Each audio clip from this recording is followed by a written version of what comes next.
नमस्कार, मी Suhas. Prime time महाराष्ट्रमध्ये आपल्या सगळ्यांचं स्वागत.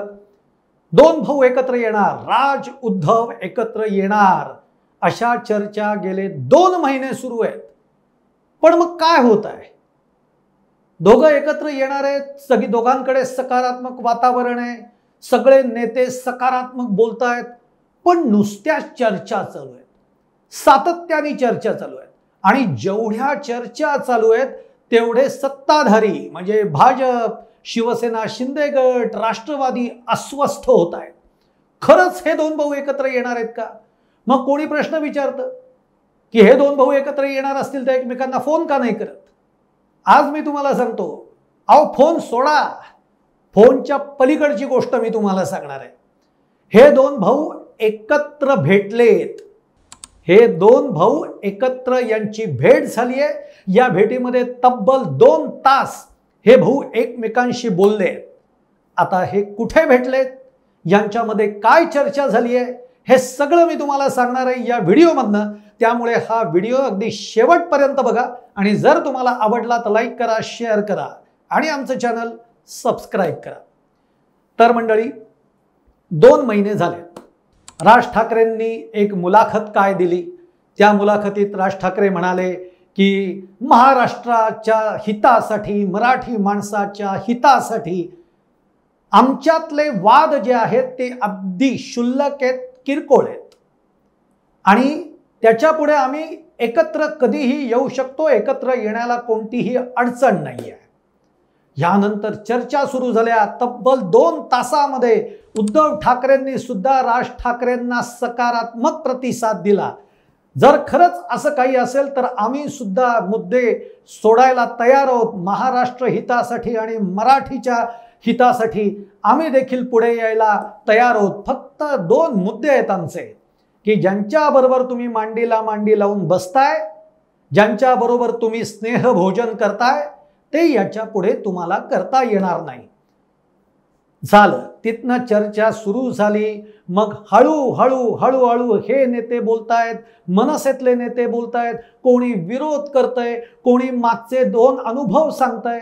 होय, 2 अनुभव वाईट आहेत मनसेला. 2014 मध्ये 2017 मध्ये युती करण्याचा प्रयत्न मनसेकडनं केला गेला, पण त्यावेळेला उद्धव ठाकरेंनी तो सकारात्मक प्रतिसाद दिला नाही, हेही खरं आहे. पण यंदाची वेळ वेगळी आहे.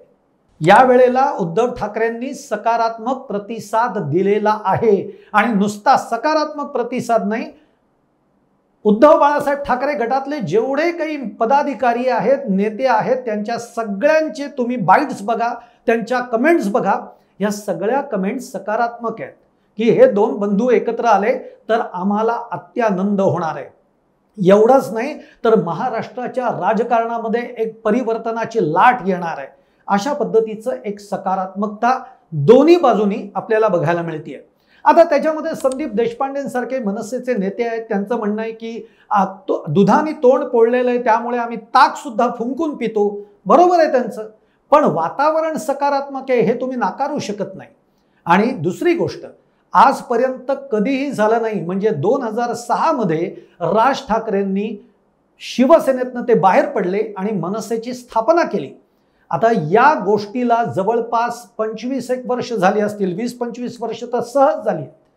पण या दरम्यान कधीही तुम्ही सामना या पेपरमध्ये राज ठाकरे आणि उद्धव ठाकरे यांचा एकत्र कधी फोटो पाहिलाय? नाही ना, आठवतही नाहीये, कारण तो आलाच नाही कधी.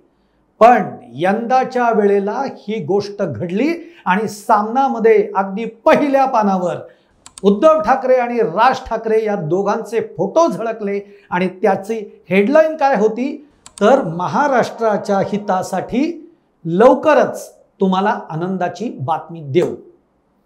कधी झालंय असं? म्हणजेच काय, वातावरण सकारात्मक आहे. आता हे वातावरण जितकं सकारात्मक होतंय तितकी अस्वस्थता ही जे सत्ताधारी आहेत त्यांची वाढत चालली आहे. भाजप सर्वे करून बसलाय की जर 2 बंधू एकत्र आले तर आपलं काय, पण सर्वेनी त्यांना दिलासा दिलाय की भाजपचं काही जास्त नुकसान होणार नाही. पण शिंदे गट मात्र चांगलाच घाबरलेला आहे, कारण या 2 भाऊ एकत्र आले तर सगळ्यात जास्त फटका कोणाला बसणार आहे तर शिंदे गटाला बसणार आहे.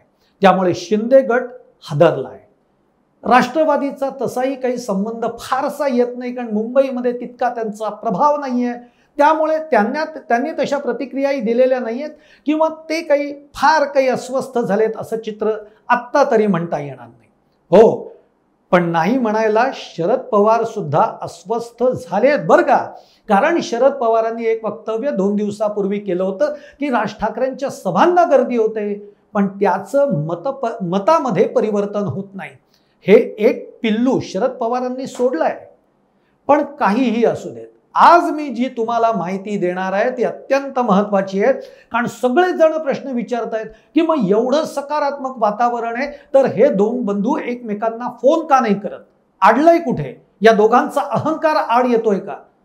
तर मंडळी, फोन काय घेऊन बसलात? फोनच्या पलीकडची गोष्ट घडली आहे आणि म्हणूनच दोन्ही गटातनं एवढं सकारात्मक वातावरण आपल्याला बघायला मिळत आहे. काय घडलंय तुम्हाला आठवत असेल तर तुम्हीच बघा, म्हणजे तुम्हाला क्लिअर कळेल. राज ठाकरेंनी वक्तव्य केलं, तो व्हिडिओ व्हायरल झाला आणि त्यानंतर राज ठाकरे परदेशात निघून गेले. इकडे उद्धव ठाकरेंनी सकारात्मक प्रतिसाद दिला आणि दुसऱ्या दिवशी उद्धव ठाकरे सुद्धा परदेशात निघून गेले. आता तुम्हाला काय वाटतंय, यांची काही भेटीगाठी झाल्या नसतील का? तर यांच्या भेटीगाठी झालेल्या आहेत. आणि कुठे झाल्या आहेत? तर परदेशामध्ये हे दोघं एकमेकांना भेटलेत आणि नुसते भेटले नाही, तब्बल 2-2.5 तास या दोघांमध्ये चर्चा झालेली आहे. काय चर्चा झाली आहे? युतीच्या बाबत काय चर्चा झाली आहे तेच मी आता तुम्हाला सांगणार आहे. तर युतीच्या बाबत चर्चा झालेली आहे. एक तर मुळामध्ये या 2 तासाच्या चर्चेमध्ये या दोन बंधूंनी एक गोष्ट नक्की मान्य केलेली आहे की आता आपण दोघांनी एकत्र येणं गरजेचं आहे. एकत्र येणं म्हणजे मर्ज होणं नाही.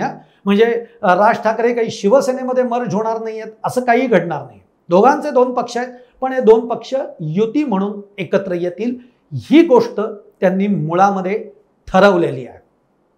मग दुसऱ्या गोष्टींवर त्यांची चर्चा झाली की एकत्र आलो तर मग आता पुढचा जो सगळा प्रश्न आहे तो प्रश्न आपल्याला काय चर्चेतनं सोडवावा लागणार आहे आणि ती चर्चा चालू राहील. अजूनही महापालिकेला तसा 3-3.5-4 महिने आहेत. महापालिकेच्या निवडणुका कधीही लागतील, पण तेवढा पुरेसा अवधी आहे.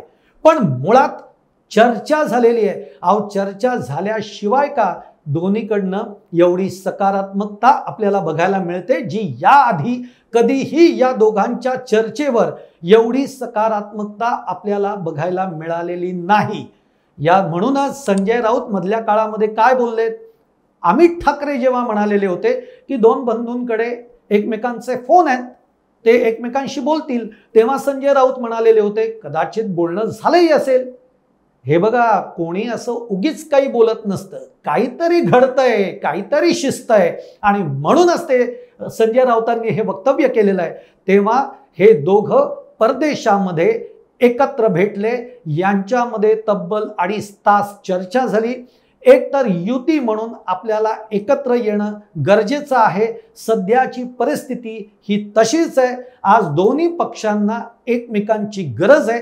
त्यामुळे आगामी काळात युती म्हणून आपण एकत्र येऊयात अशा पद्धतीची सकारात्मक चर्चा ही या दोघांच्या भेटीमध्ये झालेली आहे. मंडळी, आत्तापर्यंत ही बातमी तुम्हाला कोणीही दिली नसेल. प्राईम टाईम महाराष्ट्रावर आपण पहिल्यांदा ही बातमी देतोय की या दोघांची भेट झालेली आहे. आता पुढच्या गोष्टींमध्ये जागा वाटपाचा प्रश्न आहे. कुणाला किती जागा, मग कोण मोठा भाऊ कोण छोटा भाऊ, या ज्या सगळ्या बाकीच्या गोष्टी आहेत या सगळ्या गोष्टी चर्चेअंती सुटू शकतात. पण जे महत्त्वाचं होतं की हे 2 बंधू कधी एकत्र बोलणार, तर त्यांचं बोलणं झालंय आणि त्यांचं बोलणं झालंय म्हणूनच हे नेते सुद्धा आनंदित आहेत आणि दोन्हीकडचे नेते हे सकारात्मकच बोलत आहेत. आणि आता त्यामुळे येणाऱ्या काळामध्ये, म्हणजे आता तुम्हाला सांगू का, मला खरं तर पुढचा व्हिडिओ करायचा आहे तो म्हणजे ही आनंदाची बातमी किंवा यांच्या युतीच्या संदर्भातली बातमी ते कधी देणार तीही वेळ ठरली आहे. तोही दिवस ठरलेला आहे आणि तोही काही फार लांब नाहीये. एवढंच सांगतो. आज 10 तारीख आहे. लवकरच तुम्हाला ही आनंदाची बातमी सुद्धा समजणार आहे, कारण ती तारीख सुद्धा निश्चित झालेली आहे. आपण वाट बघूयात. तोपर्यंत मी दुसरा व्हिडिओ करीनच, ती तारीख सुद्धा मी तुम्हाला सांगेन. पण भेट झाली आहे ही आपल्याला मिळालेली सूत्रांकडची अगदी खात्रीलायक माहिती मी तुमच्यापर्यंत पोहोचवली आहे. तुम्हाला माझा हा व्हिडिओ कसा वाटला? आवडला असेल तर लाईक करा, शेअर करा आणि आमचं चॅनल सबस्क्राईब करा आणि तुमच्या कमेंट्स या आमच्या कमेंट्स बॉक्समध्ये टाकायला विसरू नका.